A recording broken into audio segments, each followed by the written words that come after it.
Partha Prathibha M L A പണി വച്ചത് പ്രതിഭ M L എക്കാണെങ്കിലും വീണത് മകനാണ്.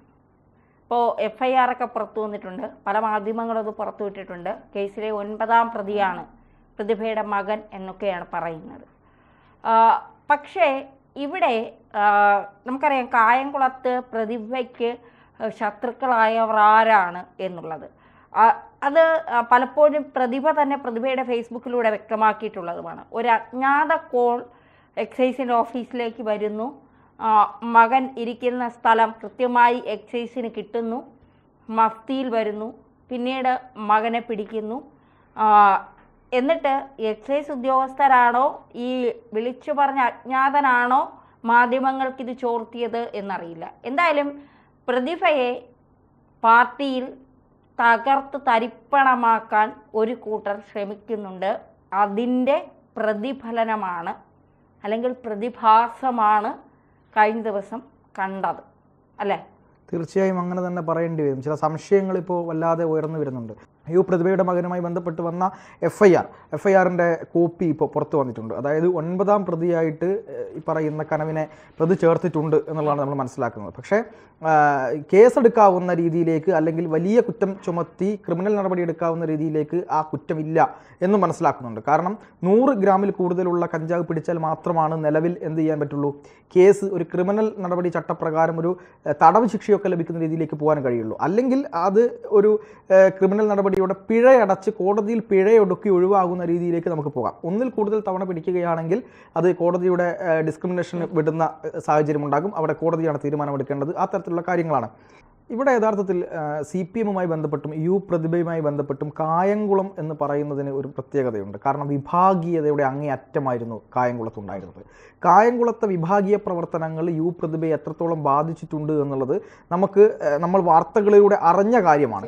അപ്പോൾ അതുകൊണ്ട് തന്നെ അവിടെ പ്രതിഭയെ ഒറ്റപ്പെടുത്താനുള്ള ശ്രമം നടത്തിയത് കോൺഗ്രസ്സുകാരോ BJP-ക്കാരോ ആയിരുന്നില്ല, മറിച്ച് DYFI-ക്കാരും CPM-കാരും തന്നെയായിരുന്നു. 2 സ്പ്ലിറ്റ് ആയിരുന്നു അവിടെ പാർട്ടി. അവിടുത്തെ DYFI-യും പ്രതിഭയും നേർക്കുനേർ വന്ന സാഹചര്യം പോലും അവിടെ ഉണ്ടായിരുന്നു എന്നാണ് നമ്മൾ മനസ്സിലാക്കേണ്ടത്. അവിടുത്തെ നേതാക്കന്മാർ, ആലപ്പുഴയിലെ CPM-ന്റെ പ്രധാനപ്പെട്ട നേതാക്കന്മാരൊക്കെ തന്നെ പ്രതിഭയ്ക്കെതിരെ നിൽക്കുകയും, പക്ഷേ പ്രതിഭ അവിടെ ഒരു ഒറ്റയാൾ പോരാട്ടം നടത്തി എന്ന് തന്നെ വേണം നമുക്ക് മനസ്സിലാക്കാൻ. കാരണം കഴിഞ്ഞ തവണയും പ്രതിഭയ്ക്ക് അവിടെ സീറ്റ് കിട്ടില്ല, അതായത് കായംകുളത്ത് സീറ്റ് അനുവദിക്കില്ല. അതിനെതിരെ വലിയ ഭീകരമായ രീതിയിലുള്ള രോക്ഷപ്രകടനങ്ങൾ അണികളുടെ ഭാഗത്തു നിന്നുണ്ടാകുന്നു. DYFI-യുടെ നേതൃത്വം അതിനെതിരെ ശക്തമായി പ്രതികരിക്കുന്നു എന്നുള്ള വാർത്തകളൊക്കെ പുറത്തു വന്നിരുന്നു. DYFI-യും പ്രതിഭയും തമ്മിൽ വലിയൊരു ഫൈറ്റിലാണ് എന്നുള്ളത് അവിടുത്തെ പോസ്റ്റർ പോരിലൂടെ നമുക്ക് മനസ്സിലായ കാര്യമാണ്. പക്ഷേ എന്നിട്ടും അവിടെ പ്രതിഭയ്ക്ക് സീറ്റ് കൊടുക്കേണ്ടി വന്നു. പ്രതിഭ അവിടെ പരാജയപ്പെടുമെന്ന് പറഞ്ഞിടത്തു നിന്ന് പ്രതിഭ അവിടെ വിജയിച്ചു വന്നു. അത് മനസ്സിലാക്കുന്നത് അല്ലെങ്കിൽ അത് കാണിക്കുന്നത് പ്രതിഭ എന്ന് പറയുന്ന MLA കായംകുളത്തിൻ്റെ മണ്ണിൽ നടത്തിയ പ്രവർത്തനങ്ങളിൽ കക്ഷി രാഷ്ട്രീയ ഭേദമന്യേ അവിടെയുള്ള ആളുകൾക്ക് സംതൃപ്തി ഉണ്ടായിരുന്നു. അതുകൊണ്ട് തന്നെ അവർ പ്രതിഭയെ വിജയിപ്പിച്ചു എന്നുള്ളതാണ്.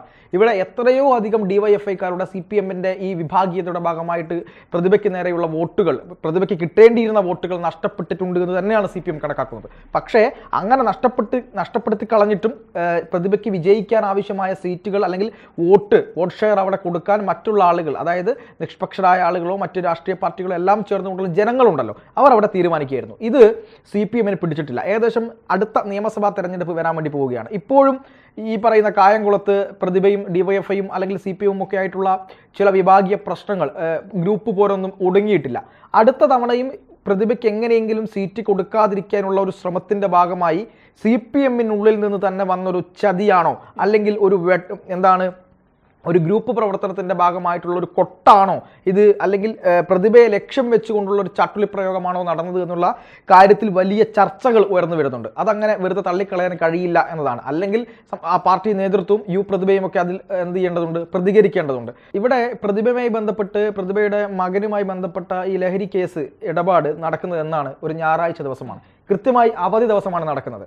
അവധി ദിവസത്തിൽ ഈ കുട്ടിയും മറ്റുള്ള സംഘങ്ങളും എവിടെയുണ്ട് എന്നറിയുന്ന ആ നാട്ടിലെ തന്നെയുള്ള ആളുകൾ കൃത്യമായിട്ട് ഏതോ ഒരു അനോണിമസ് കോളിലൂടെ എക്സൈസിനെ വിവരം അറിയിക്കുന്നു.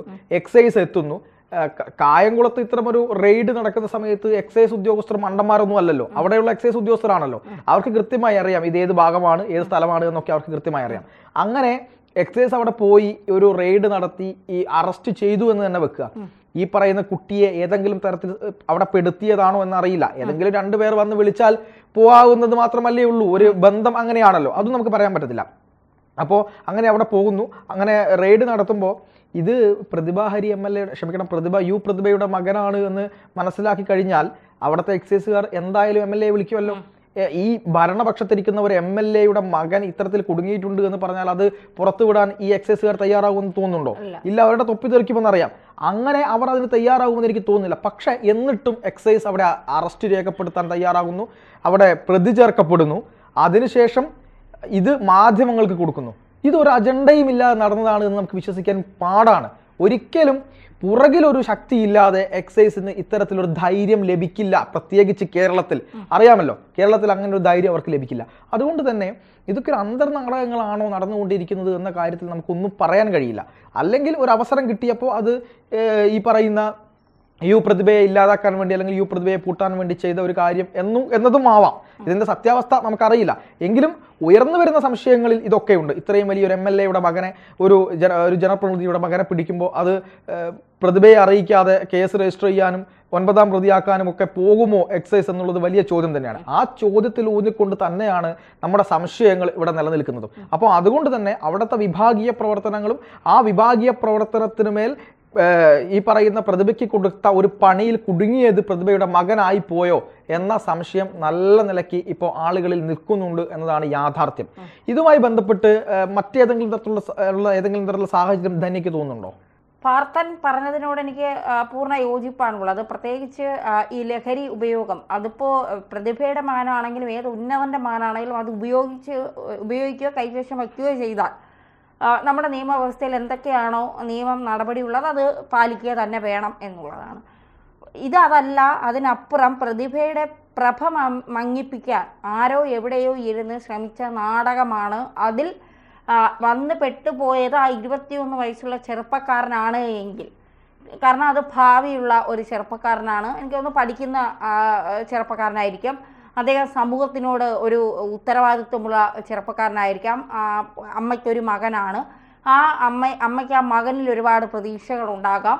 അപ്പോൾ അങ്ങനെ വളർത്തിക്കൊണ്ടുവരുന്ന ഒരു മകനെക്കുറിച്ച് ഇത്ര മോശമായി എല്ലാ ചാനലുകളിലും ആ മകൻ്റെ പടം വച്ച് കഞ്ചാവ് കേസിൽ പിടിയിലായി അല്ലെങ്കിൽ ലഹരി കേസിൽ പിടിയിലായി എന്നൊക്കെ പറയുമ്പോൾ ഒരു അമ്മമാർക്കും സഹിക്കാൻ കഴിയില്ല. അപ്പോൾ പ്രതിഭയെ തകർക്കാൻ സ്വന്തം പാർട്ടിയിലുള്ള ചിലർ ശ്രമിച്ചിട്ടുണ്ടോ എന്നുള്ളതാണ്. അത്തരത്തിൽ നീങ്ങിയിട്ടുണ്ടെങ്കിൽ തീർച്ചയായിട്ടും അത് വളരെ മോശമായ പണിയാണ്. കാരണം മക്കളെ വച്ച് പ്രതികാരം തീർക്കുന്ന, പണി കൊടുക്കുന്ന രീതി ശരിയല്ല എന്ന് തന്നെയാണ് പറയാനുള്ളത്. തീർച്ചയായും.